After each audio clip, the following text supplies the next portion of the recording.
you very much, everyone. Remember, kids, you don't want to be a snowplow operator. And now, our next act, Ken.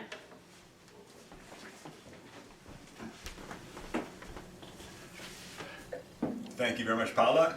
Great to be here. It's nice to see some familiar faces in the crowd. There's Ben in the corner, professional heckler Jenny right up front. Love your eviscerations. Joe and Bob at back, and our host Paula. First, I'd like to tell you a bit about myself. I'm an old guy, not elderly, because that's a term that I reserve for my dad, but old. Just means that I'm older than you.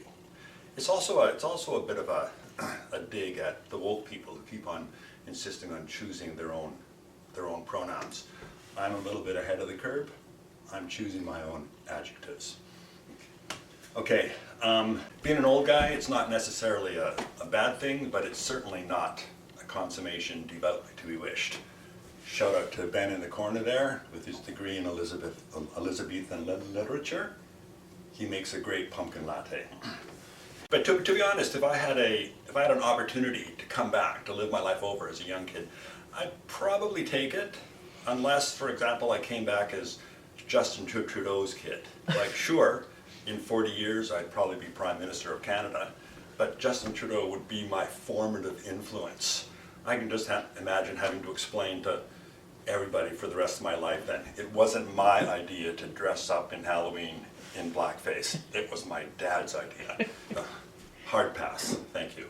Anyway, back to my set. Halloween is a frickin' minefield, and it's not something that you're going to sort of theorize about how to handle it. At the first time that you are on the other side of the door, so to speak, you're going to screw it up. I can remember the first time it happened to me. 6:01 p.m., the doorbell rings, two 8-year-olds saying trick or treat, and I had nothing. And just as a bit of a word to the wise, canned goods just won't cut it. I can still remember the WTF look from these 8-year-olds. Anyway, strategies for Halloween are important. I'm going to share them with you. But just as a digression, I think my strategies started, oddly enough, at Halloween when I was an 8-year-old. I don't know if, well, the old people amongst you will remember, but Halloween candy used to be these things called Halloween kisses. It's like toffee in orange and black wax paper, and the manufacturing process was mushed together, and so you could not separate them. Mm-hmm. Eating Halloween candy when I was a kid was a lot like eating sunflower seeds. Pop the whole thing in your mouth, and instead of spitting out sunflower seeds or shells, you'd be spitting out wax paper. So my older brother called us all the kids into the room and said, okay, here's what we're going to do. We're going to trick or treat for an hour, then we're going to come back to the house, dump all the Halloween kisses into my mom's bowl. She's going to hand that crap out, and we're going to go out and get some more good stuff. Brilliant. Like, as an odd digression, I'm not sure why I didn't share that strategy with my kids. It just felt wrong. It's something that I thought kids have to learn from their peers. Just like I've never explained to my kids the fine details of pumpkin bowling after Halloween. Anyway, back to my set. So I'm here to talk about Halloween strategies, but the most important ones cover the area of Halloween candy. How much do you buy? When do you buy it? How do you hand it out? It's a frickin' minefield, but I'm here for you. The first thing to talk about is, when do you buy your Halloween candy? There's generally a 4-month window from early August until November 1st. Whoa, hold on, buddy. I've never seen Halloween candy sold in August, ever. You know, a couple of months ago, I'd have agreed with you. Yeah. What's going on over there? But I've got pictures of Halloween candy on sale, Superstore, in August. So generally, August till November 1st. November 1st, they're definitely going to be on sale, but there's the stale issue. I generally go for October 31st. I consider it the sweet spot. That's the day when grocery managers suddenly realize that they've bought too much stock and they're starting to put it on sale. Maybe when I'm elderly, I'll do it November 1st, but not yet. Second question is, what kind of candy do you buy? Generally, I buy candy that I don't like or dislike. You don't want to buy crappy candy because then you'll be known on the street as that house that has crappy candy. I don't like buying candy that I love because then, like if I bought Toblerone, I wouldn't even turn on the porch light.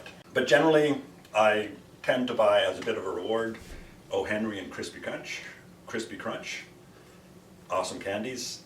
And I buy Mars bars, but not too many because I also don't want to be known on the street as the Mars bars house, like whatever. The next important item is how much candy do you hand out? And this is tricky. Like philosophically, my view of the world is people should end up making the world a better place than when they found it. And that doesn't just apply to your day job of curing cancer or volunteering for the Conservative Party of Canada or something. It's the idea of in all things, including Halloween costumes.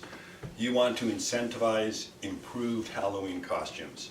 And that means rewarding good costumes, encouraging the very young, penalizing those frickin' teenagers that show up at the end of the night with their baseball cap turned on backwards expecting people to dump all their excess candy on them. It's like leaving the world a better place. So what I do, one candy if it's, clearly they've tried but not successfully. 2 candies if it's okay. 3 for excellent candies, for excellent costumes, and 4 for frickin' awesomeness. It works for me, and it's something that I would recommend for everybody. Now's probably a good time to digress a bit and talk about door etiquette. You have to realize that the trick-or-treaters have their own agenda. Don't take up too much of their time. Appreciate the costume, give them candy, send them on their way. Think of it as the 5-second rule for the Halloween door thing. And then, turn off the porch light, have a couple of O. Henrys, reflect on how successful it was, and I must say, the last couple of Halloweens, I've nailed it. It's like taking candy from a baby, but reverse. Anyway, thank you all for listening to my set. Thank you, Paula, for hosting. Thanks to Bob and Joe for getting Janae out of the room. Appreciate it. Beer's on me. Thank you.